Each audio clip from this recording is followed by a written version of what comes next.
Bruno Maderna diceva che l'opera è una grande avventura umana che pone dei problemi mai veramente risolti. Ecco, Britten è uno di quei compositori che questa avventura l'hanno vissuta più profondamente, in maniera più ampia nel XX secolo. Autore di 16 opere di generi diversissimi, dalla grande opera con l'orchestra sinfonica, tanti personaggi, il coro, ha invece le Church Parables da eseguire in chiesa con 5 musicisti e qualche cantante, ispirate al teatro no, super sintetiche, alle opere per bambini, veramente un catalogo operistico sterminato e un genere che lui ha affrontato con una profondità che pochi altri compositori hanno avuto. Ecco, le sfide di Britten per Turn of the Screw sono grandi, perché mette in scena i fantasmi e li fa parlare, anzi li fa cantare. Mette in scena 2 bambini, che sono i personaggi attorno ai quali ruotano queste vicende, e sono 2 personaggi molto strani, ambigui, e quindi trovare le cose giuste da fare cantare a dei bambini per rendere questi caratteri così particolari, cupi, notturni, ambigui. E Britten risolve questo problema con grande maestria, con la sua grande invenzione, con un dettaglio incredibile nella scrittura vocale. È proprio guardando la partitura dei lavori vocali di Britten, è come se Britten ci parlasse, ci descrivesse i personaggi. Tutto Turn of the Screw è basato su una serie dodecafonica, una serie di 12 note, e io penso che questa sia stata forse una piccola provocazione di Britten, che va nel festival di musica contemporanea con i grandi nomi anche dell'avanguardia del tempo all'inizio degli anni 50 e scrive un tema dodecafonico come per dire: guardate che posso essere modernista anche io, anche se Britten si è sempre chiamato fuori da tutte le avanguardie, da tutte le scuole. Il percorso di Britten è fantastico anche per quello, perché è completamente indipendente dal punto di vista artistico, e naturalmente sceglie una serie dodecafonica con degli intervalli particolari che a lui tornano utili per costruirvi sopra tutti i materiali su cui appunto è costruita l'opera. E infatti vedremo una struttura anche molto, molto semplice, però molto diretta nel modo in cui gestisce anche i tempi dell'opera. All'inizio abbiamo un prologo, poi Britten ci suona questo tema dodecafonico, lo fa suonare all'orchestra, ai 13 strumenti dell'orchestra, un numero non casuale perché abbiamo il pianoforte e poi altri 12 strumenti, come 12 sono i suoni della serie su cui è basata l'opera. E sentito questo tema, Britten inizia a raccontarci la storia. E la storia è divisa in scene e variazioni su questo tema dodecafonico. E quindi in ogni variazione Britten rielabora questo tema iniziale per farne un intermezzo che ci porta a un passo ulteriore della narrazione.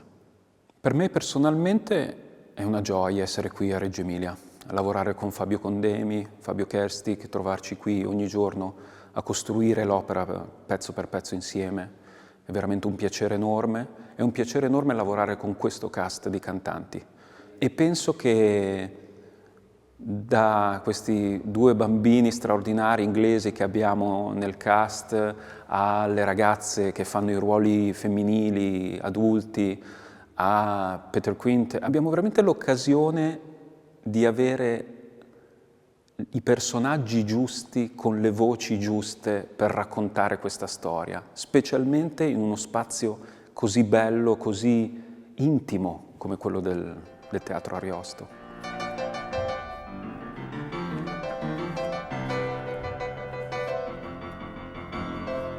Questa nuova produzione della Fondazione Teatri si inserisce in un progetto più ampio che riguarda il contemporaneo e in qualche modo da un lato eredita i 20 anni di lavoro del Festival Aperto della Fondazione sull'opera contemporanea e dall'altro vuole aprire una nuova modalità di lavoro e di produzione.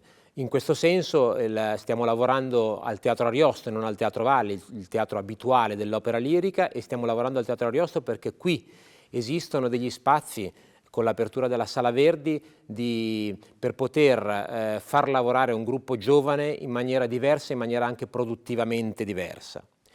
In questo senso anche la scelta dell'opera di Giro di vita di Britten segna un punto. Britten è un punto di passaggio fantastico del Novecento che porta con sé un'eredità e dall'altro apre il contemporaneo fino ai giorni nostri, e lo fa attraverso la sua musica e lo fa attraverso anche un contenuto. Giro di vite ci parla di un male che si insinua all'interno del nostro vivere, ci parla di realtà e di realtà, ci parla di inconscio, ci parla di angosce che in qualche modo continuiamo a sentire, a provare, e che in qualche modo evidentemente parla al contemporaneo e speriamo al giovane pubblico a cui è rivolto questo spettacolo.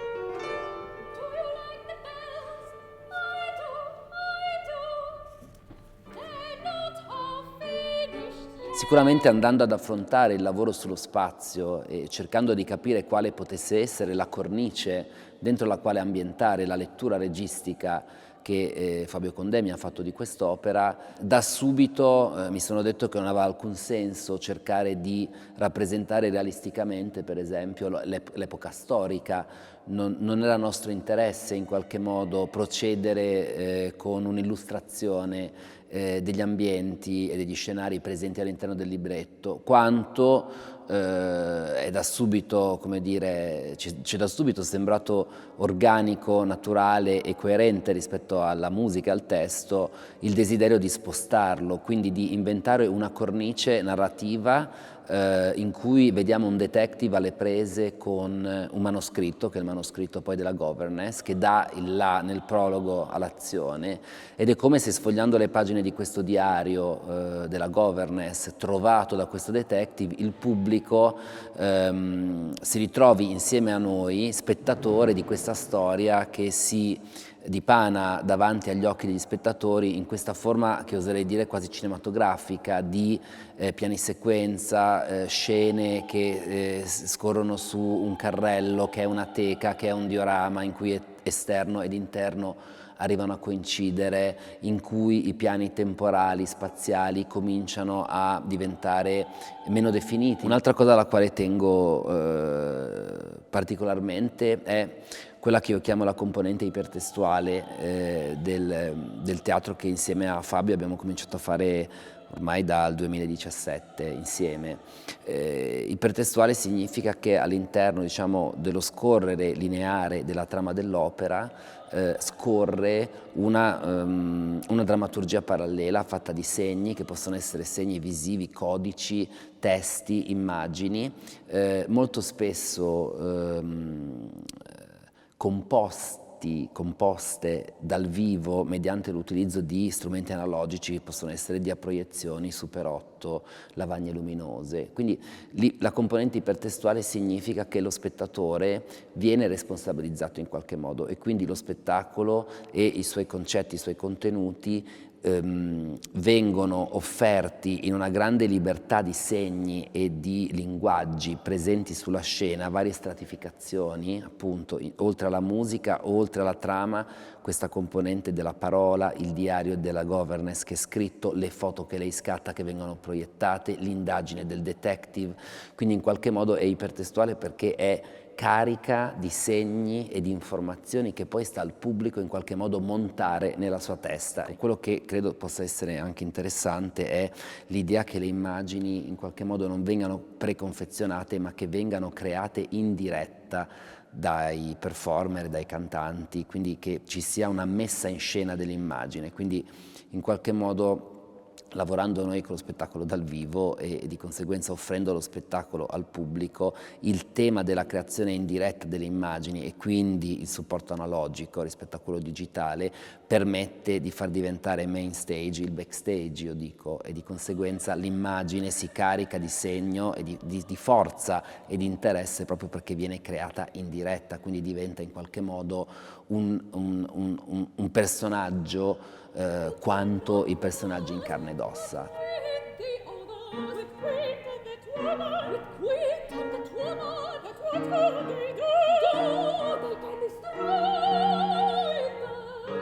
Britten parte da un racconto lungo di Harry James, di fine Ottocento. La cosa interessantissima è che per come costruisce la sua scrittura, la sua vicenda Henry James, è impossibile capire se questi fantasmi di cui si parla siano o meno frutto dell'immaginazione dell'istitutrice, perché noi leggiamo il suo diario e quindi abbiamo come punto di riferimento soltanto le parole dell'istitutrice.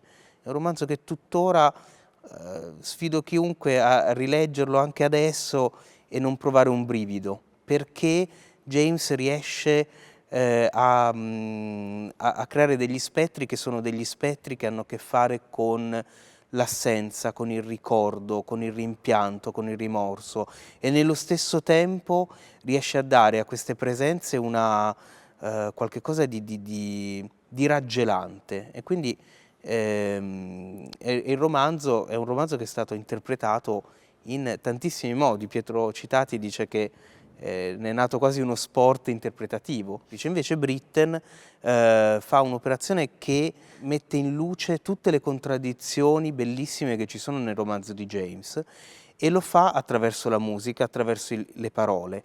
Una grande differenza che c'è tra James e Britten è che Britten fa parlare i due fantasmi, no? Che in Henry James invece non parlano mai e sono soltanto presenze. Britten gli mette in bocca delle parole bellissime, poetiche, e si ha la sensazione che questi fantasmi esprimano tutto il non detto del romanzo di James.